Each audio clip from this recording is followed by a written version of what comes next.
เตรียมอาหารแต่เช้าจ้าสบายดีจ้าพี่น้องสวัสดีตอนเช้านะครับนัวแล้วพอดีแล้วคอยแบบเคยกินจัดคือพอดีแล้วแม่นจะหน่อยตอนนี้จะเป็นสีเค็มพอดีนั่นแหละแม่นกำลังเตรียมอาหารนะคะหม้อบักใหญ่ว้าวแกงฝักพอดีแล้วลายปากเนาะแมนหลายคนซีมไส้กันจ้าพี่ของขักกินแล้วจะเศร้าแล้วก็ช่วยหน้าโมให้กิน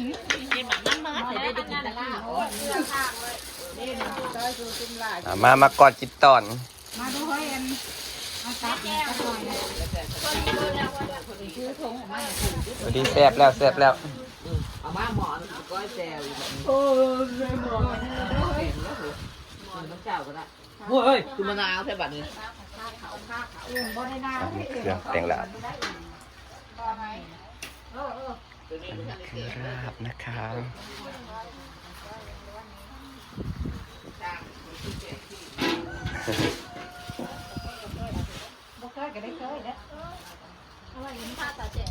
ครั้งแรกในงานน้องสาวเลยนี่นะ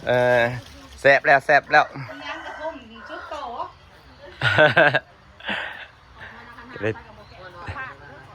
เตรียมโต๊ะเตรียมต่างจ้าเสีย6 โมงแล้วแต่ไม่ได้แจ้งเรียบร้อยไปแล้วค่ะ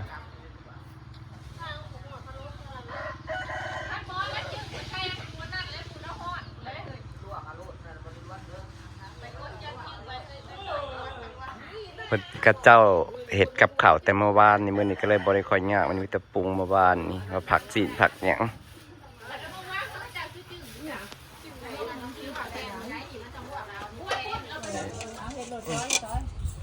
ตื่นเช้าได้กินตอนนะคะ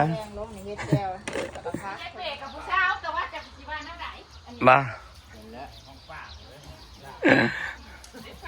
แจ้งแล้ว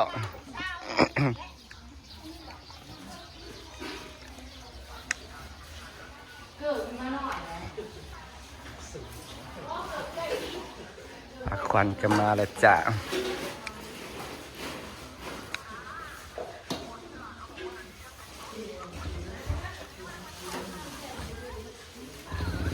กำลังแต่งของขวัญ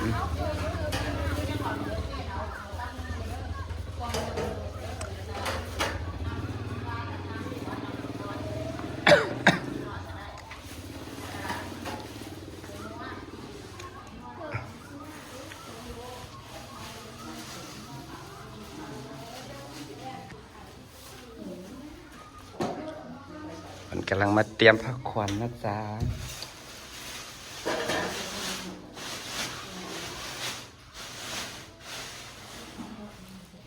เอาสวยๆนะคะครั้งหนึ่งในชีวิต กำลังสร้างแต่งหน้ากำลังลงมือแต่งหน้าการสอนผักขวัญก็กำลังแต่งแล้วเขาได้ให้ผักขวัญเลยอ๋อ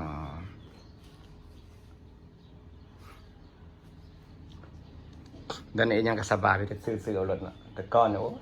มันนั่งยิบกัน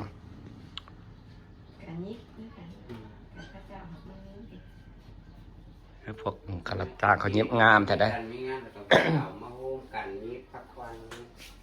มันคือในแบบนั้นก็ได้มันก็หมดอีกแบบเด้อ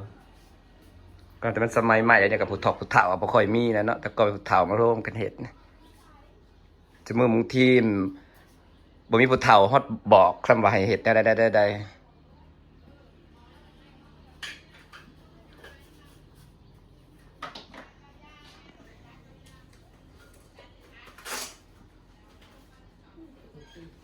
างทีหาแปลได้กุ๊กก็มีกุ๊กบอกกุ๊กมาปากบ่รู้เห็น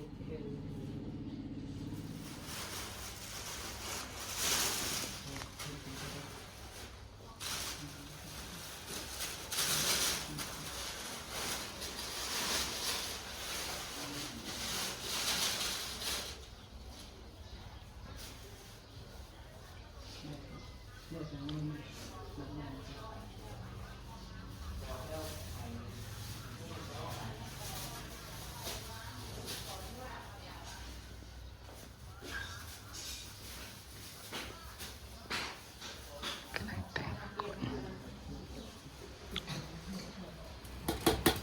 ำลังเตรียมอาหารการกินจ้ะ สาม 3 พา กำลังแต่งพาจับ เ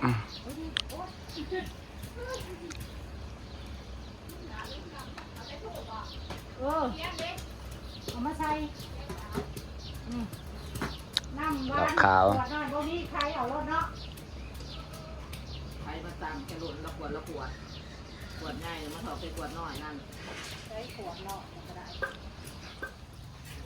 เตรียมอาหาร บ้านนั้นเจ้ามันตีทุกเลยเนาะอันอย่างเงี้ยเจ้าแล้วมันหนัก มาส่งถอยสนิละเสียแห่เคยเข้ามาแต่ทางพี่นะคะ ประตูหัวทางพี่เสียแห่เคยเข้าแต่พี่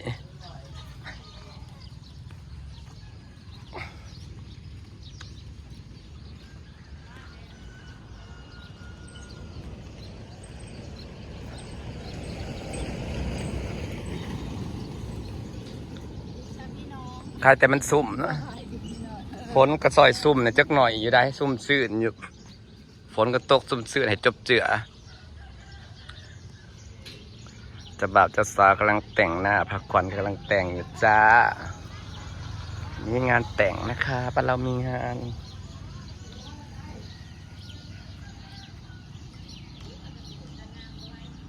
ใครแต่มันเปียกเนี่ยอยู่โฟกัสวิฟุตอาหารก็สิมีต้มมีลาบ มีสมตำมาแล้วลาบสุกลาบดิบตามภาษาลาวพี่น้องอาหารก็จะประมาณนั้นแหละจะแห่เคยเข้ามานี้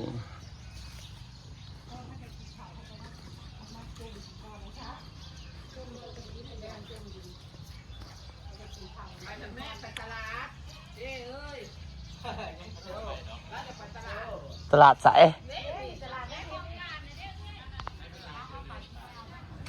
กำลังเตรียมบาซีอันนี้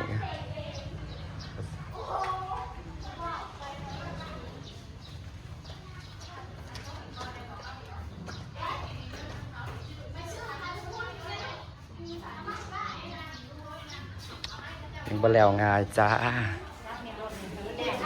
เสร็จยังเด้บาซีเสร็จแล้ว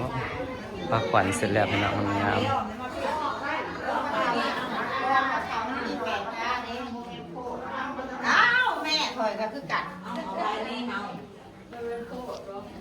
กำลังเสร็จแล้วจ้ะ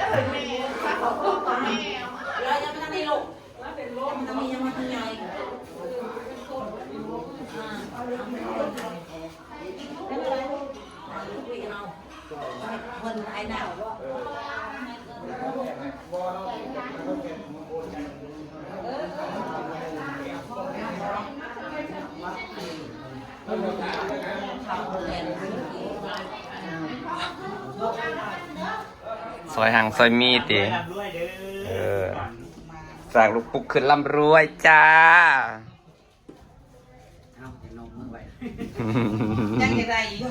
กำลังสีเหลี่ยแต่พี่น้องส่วนใบสีนั่นแหละเพราะขวัญนั่นแหละแล้วก็งาม กินข้าวกินน้ำได้สู้แล้วละบอ แล้วยังตะปกขันกันนะ อันเอาญาติพี่โดมาถึงหรือยังยังเลย ย่างแล้วมันก็ไก่เติบด้วยเนาะมันกับบริเวณนี้ โอ้แล้วเปิดกล้องบอกแล้ว จักชั่วโมงเขาขี่รถมานี่ ก็น่าจะตี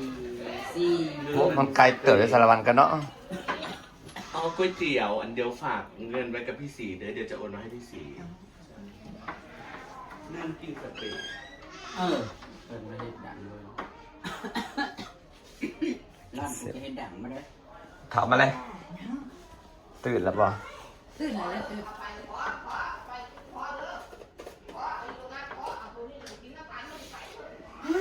พี่น้องยังตื่นเต้นอยู่เลย อันนี้มันเลย ตื่นเต้นแล้วกันเนี่ยครับ กำลังเตรียมหับเค้ก นอนเดี๋ยวนี้ นอนหลับเมื่อคืนนี้ รับกับมันมัดจนเที่ยงคืนเพื่อรับนะรับแต่ตาเนี่ย คือว่าเสียงดนตรีตึ๊กอยู่ทางไหนนี่ โอ้ยเพิ่นมากันก็เก๊กกันดิบอกพวกไอ้นี่แหละพวกนักร้องทั้งหลายเลยเพิ่นมากันคือกินซัมเมอร์เตยเอานอนตะเวนยานะ นี่เขากินได้สองรัง เอานอน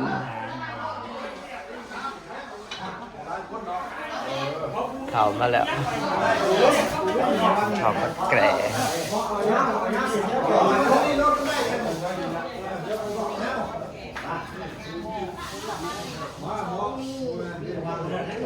ถ่ายให้เกยไปเนาะรอบเศร้าถึงกว่าบรรยากาศเป็นสันนี่แหละจ้า